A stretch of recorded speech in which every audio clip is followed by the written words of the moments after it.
Hello everyone, good afternoon. সবাই কেমন আছো? আশা করি সবাই ভালো আছো আর সবসময় ভালো থেকো।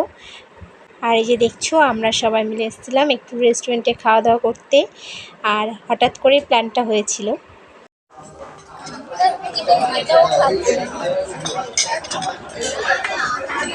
একটা ভিডিও বানাচ্ছি বলু।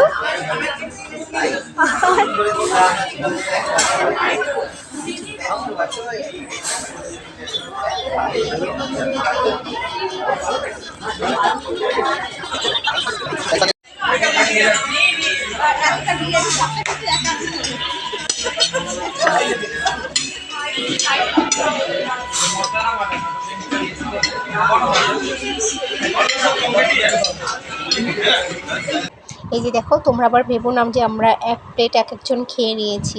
হ্যাঁ, কারণ এক প্লেট খাওয়া সম্ভব নয়। তো আমি যেহেতু চিকেন মাটন খাই না, ওই জন্য আমার ছিল ভেজ বিরিয়ানি, আর বোনদের ওদের ছিল সব মাটন বিরিয়ানি। তো ওরা একটা প্লেট দুজনে ভাগ করে খেয়েছিল, আর আমি অর্ধেক খেয়েছি, অর্ধেকটা নিয়ে চলে এসেছি বাড়িতে পার্সেল করে। খাওয়া দাওয়া করে সবাই গল্প করে এই যে চলে আসলাম। ঠিক আছে, টাটা।